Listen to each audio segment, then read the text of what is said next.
Hello, everyone. Thank you so much for hopping on. My name is Warrington Onyema. If you see my face for the first time, and if you're a returning, viewer, thank you so much for hopping on back.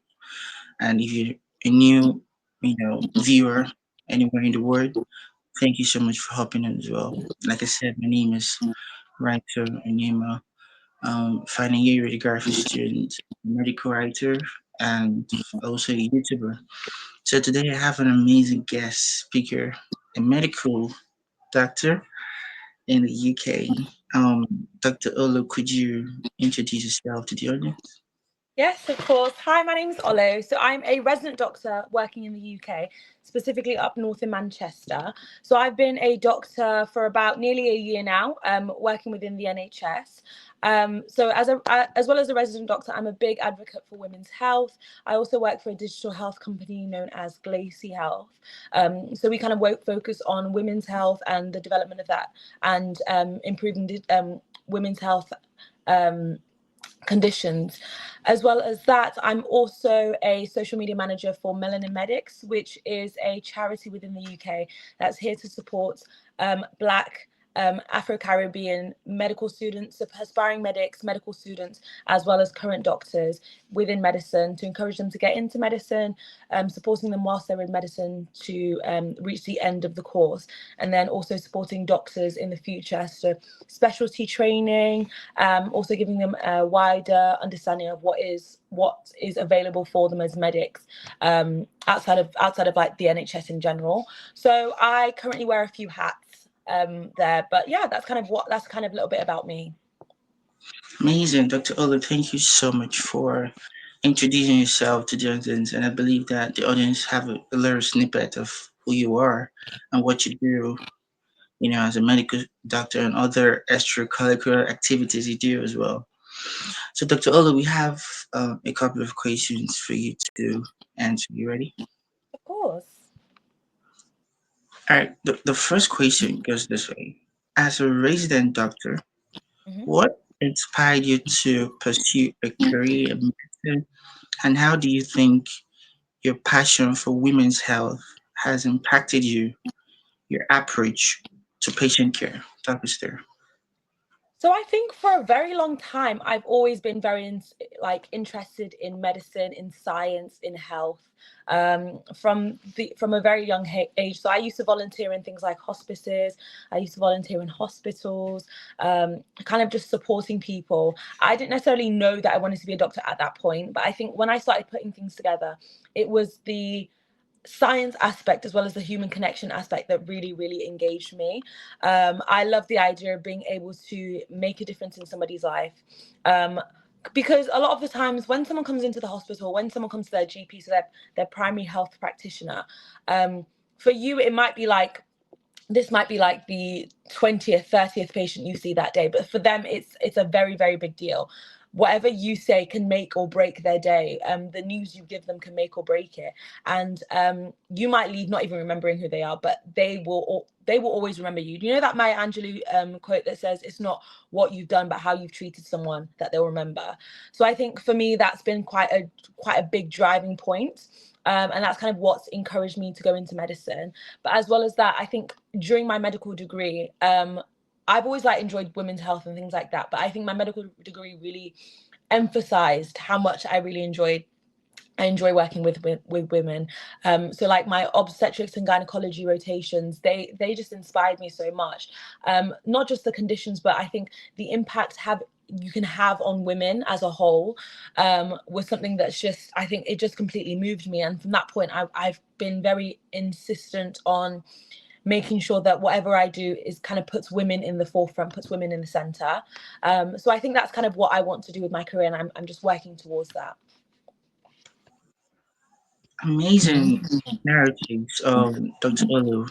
Thank you so much for talking us through what really inspired you to pursue a career in medicine and how you think your passion for women's health, impacted your approach to patient care. Amazing. And I love the fact that you mentioned that you started way earlier, you Mm. know, to volunteer in hospitals, and you had passion for medicine way younger when you were younger. and it's amazing that you're pursuing your career, your passion, and we, the audience, we're wishing you all the best.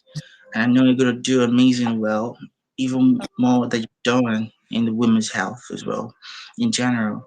So thank you so much, Dr. Olu. So that draws us to the next question for you. How do you see health tech innovation transforming the field of women's health? And what specific areas do you think need more attention and investment? Talk us there. Oh, that's a very, very good question. So I think that in terms of health tech and women's health in combination, I don't think we can necessarily see them as separate things. I think as medicine is evolving, we can't stand and just kind of let kind of digital health and all of these things kind of pass us by. As clinicians, we need to be involved. We need to be at the forefront of everything. And there are so many things that can be done to revolutionize women's health. So, for example, AI-driven diagnostics, these personalized care apps that we see online, digital health clinics like Glacier that I mentioned earlier. These help significantly in terms of like early diagnosis, helping women to kind of understand, for example, their cycle, their body, what is going on, and it can help them recognize when something isn't right. And I think with women's health, there's a lot of stigma in the fact that people don't really want to come out about quite private things. But I think with these kind of like health tech developments, so for example, like the Flow app provides so much information about what exactly it is going on in your body. It allows you to track your period. It allows you to track ovulation, things like that, and it allows you to kind of take control as a woman um, of your health and of your like fertility, that kind of thing. Um, so I think like things like that are just very, very important. I think it creates such an important it's very, very important in like understanding who you are as a woman and who you are in terms of your health. However, I think there's still a lot to be done in terms of inclusivity. I would say the biggest problem right now is sometimes some of these developments, like these digital health developments, aren't as inclusive in terms of like under resourced communities. For example, there is in terms of like fees and things like that. I don't know if you've heard of Hertility. So it's a women's health company within the UK, and they have like these tests that you can do in order to get a better idea of what's going on within your body, get a better idea about your fertility, that kind of thing. So that's fantastic. And I spoke to one of the founders recently at a networking event, and she was telling us about how they have tried to be a lot more inclusive and get with like wider communities and different ethnicities and things like that. However, you need to consider some of these the tests, like cost like hundreds of pounds, which isn't accessible for people who don't have that money, who can't prioritize like fertility treatments like that, if you know what I mean. And that would be like the first step. There's plenty more costs going ahead. So I think it's really important that we consider, okay, women in general in terms of ethnicity, but also we need to think about can people afford this? Is it realistic? Do you know what I mean? So I think those are some of the barriers there as well. Amazing, amazing.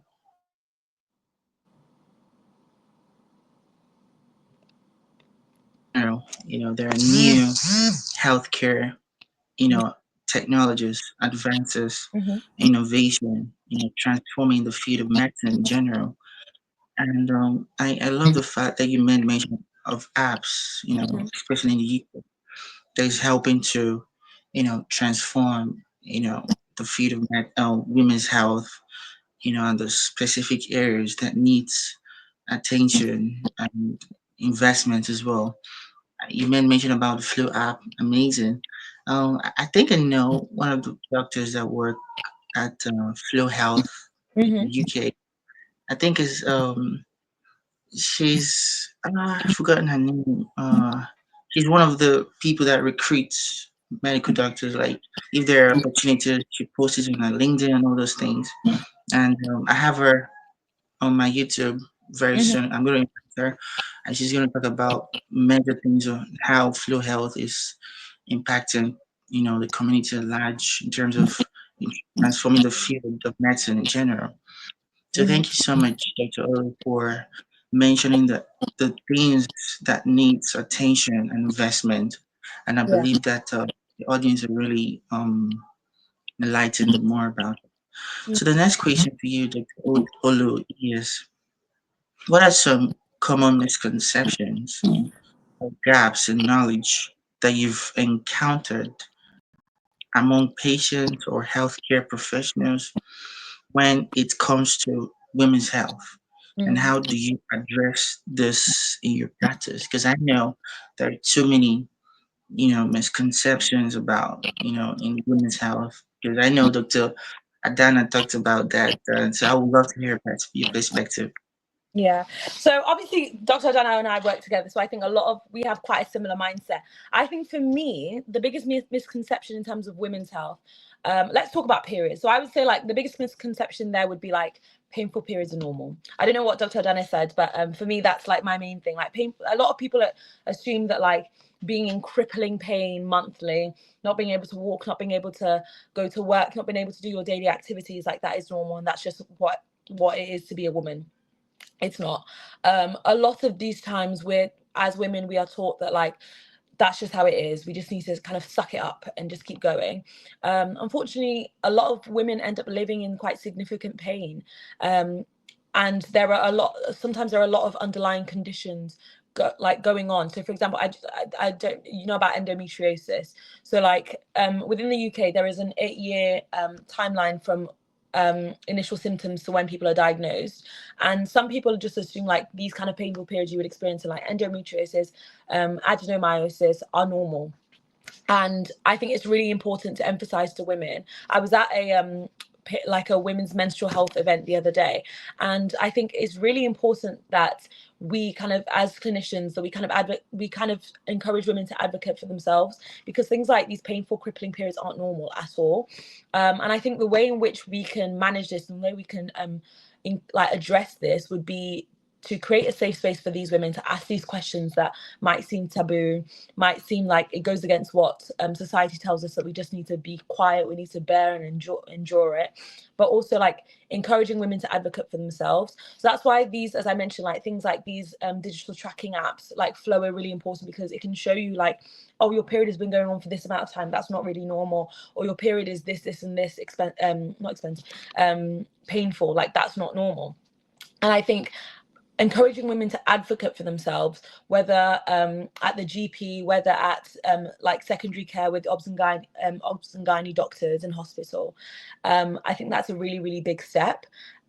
Education is key. Even like a short conversation with a woman can give her that power, that like empowerment to take care of their health and to just be a bit more knowledgeable about what it means to get answers, get information, and so they don't have to suffer in silence for forever.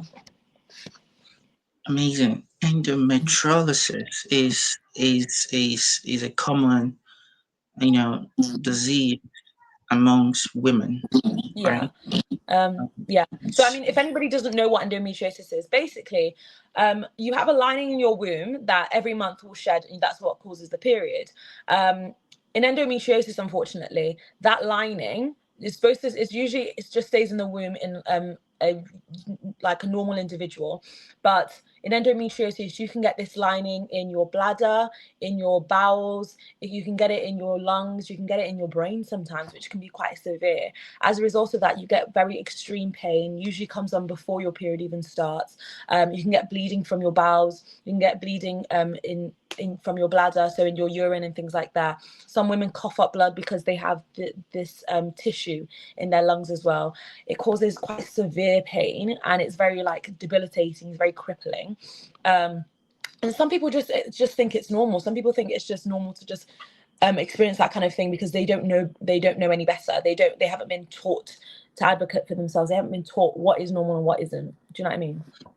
Yeah, I know the audience are now quite familiar with endometriosis is because I have a friend in the Mm. UK. She's doing her PhD, and her thesis is basically on endometriosis, and she was like, people that women that suffer such illness or ailment don't really speak up about it. They really, um, no, will I say they're really scared to talk about what they pass through. And I love the fact that you mentioned that you guys are making um, the process quite amazing for people that can't speak up, Yeah. and it's amazing that there are apps already like Flow Health, that helps to do some trackings on the woman, which is amazing. So totally, you guys are really doing amazing well, on being this voice of the voiceless, because there are people that, especially women, they're always scared to talk about what they're passing through. Yeah. So being their voice when they are, they can't speak, it's a great thing to do. Thank you so much for talking to Stereo about the common misconceptions or gaps in knowledge that you've encountered amongst patients or healthcare professionals when it comes to women's health, and how you address this areas you practice. Thank you so much for talking to us there about that question. So the next question for you is, Dr. Olo, is can you share an example of a health tech innovation that you've seen make a tangible difference in patients' outcomes or experiences, and what lessons can be learned from this success story? Mm. That's a really, really good question. I think I'd taken it back to my like undergraduate and as a medical student. So I think during my obs and gynae rotation, I actually got the opportunity to see it's like remote monitoring devices during pregnancy. So this was particularly for women who had quite high risk pregnancies, like gestational like hypertension, or like were at risk of like preeclampsia. And there was actually a patient who there was quite a lot going on in the background, and she found it quite difficult to leave her home, found it difficult to get to the hospital and things like that. And it was very stressful coming in for quite frequent checks.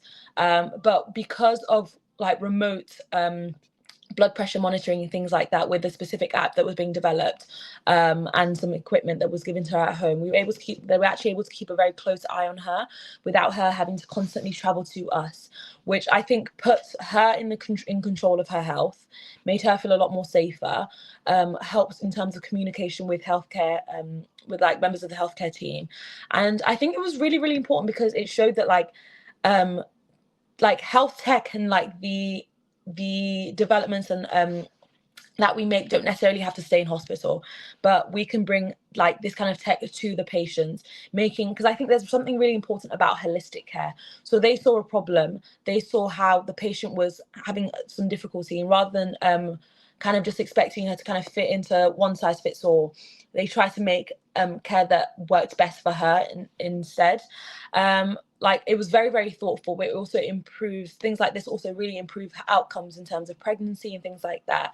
And it just works to make care just a lot more patient centered. And as I mentioned earlier, as medics, it's really important that we kind of continue to keep pushing. And as we see these new innovations, we see these new technologies, we don't kind of stick our head in the sand, but we are kind of adapting as we go.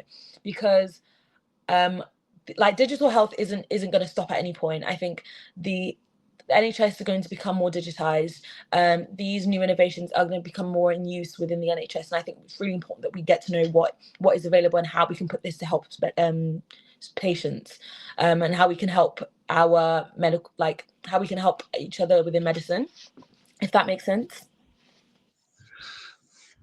I think, in summary of what you just said, Dr. Olo, is all hands on deck in terms of making the field of medicine a better place to live amongst people. Many different types of medical personnel come together to achieve a common goal. It's amazing that someone, just a particular person, like they say, two heads is better than one. Definitely. That also applies in terms of making use of the necessary health tech innovations in medicine. I think we, medical personnel need to assess and use all those innovations regardless of wherever you are. Thank you so much, Dr. Ola, for talking us through about that. So the last question for you is, but before we proceed to the last question, talk us through, because I've been seeing a lot of news lately about the NHS and all. So, what do you think about the UK's healthcare system currently? That's a very, very good question. So I think if you think about it, bare bones, the NHS was meant to be free at the point of access. It is it's meant to be something that everybody has access to, everybody can use in terms of patients. But there's been a lot of discussion about the impact that it's having for like clinicians, people that are working within the NHS, nurses, doctors. I think it's really, really difficult because we all have a big goal of we want to get patients better, we want to improve quality of care, we want to improve quality of life, but also it's difficult because I think sometimes the way in which it's run, it feels more like we're service providers rather than anything. We're here to plug in a hole. We're here to fill in a gap, and it makes it incredibly difficult. So, for example, I don't know if you saw, in terms of specialty training, this year they had about, I don't know, they had quite a significant amount of applicants in comparison to a small amount of spaces. So if you think about it, that's the amount of applicants you have, that's the amount of spaces you had this year, and it means that a lot of doctors don't have are going into the new year, but they don't have a job within the NHS anymore. So, because we complete our F1, F2, and then afterwards you kind of decide what you want to do. You can go straight into specialty training, you can take a break. But it just feels like there's a lot of doctors, but there's not a lot of spaces. And it makes it very, very difficult in terms of long-term planning. It makes it very difficult in terms of career goals and things like that. And I think it can affect you quite a lot as a doctor, because obviously we just want to help people, we want to look after patients, and we don't really have, because of everything that's going on in terms of structuring, you don't really have that opportunity because of so much that's going on. And I think it's funny because a lot of my friends, when we have discussions about this, we all say that we absolutely love our job. We have so much fun being doctors. We learn so much being doctors, and we love working with patients and things like that. But sometimes it's the employer rather than the job. And I think that's really important to kind of differentiate, because it's not necessarily, because I think there's a lot of negative press about being a doctor and things like that. But sometimes it's not necessarily what the job you're doing, but instead kind of the structuring, like the bigger picture that's going on and who is in control of everything. So that's what makes it quite difficult. But overall, like, I love my job. I love working as a doctor. I think there are definitely bigger like tweaks that can be done to make it a lot better for some of us that work within the NHS. Wow. Mm, mm, mm. Well, thank you for offering your narratives on this on that particular question, because I've been seeing a lot of you know posts about NHS, like you said, about having quite a little space and a lot of applicants are, trying to fit in that space, which can't accommodate all the doctors that are applying. But I know the government are really, going to do something more about that. So thank you so much, Dr. Olu, for clearing that air. Now I remember the flu health doctor I know. Her name is Dr. Plastides. I don't know if I got Is it. it Do you know her? Claudia? Yeah, I know Yeah. the name. I don't think I've met her. I met another one of her colleagues at a networking event, but I don't think I've met her. Okay. She's amazing, and we have something planning out maybe before this year runs out. So she's coming up here to talk about why and what's the reason of creating the app, and how Flu Health is helping, especially transforming the field of women's health in general. So I just remembered her name now. So thank you so much, Dr. Olu, for clearing the air about that question. So the last question for you is, looking ahead to the future of healthcare in general, what role do you envision for technology and improving health equity and access, particularly for Earth's undeserved population, and or those with limited access to healthcare resources? That's a really, really good question.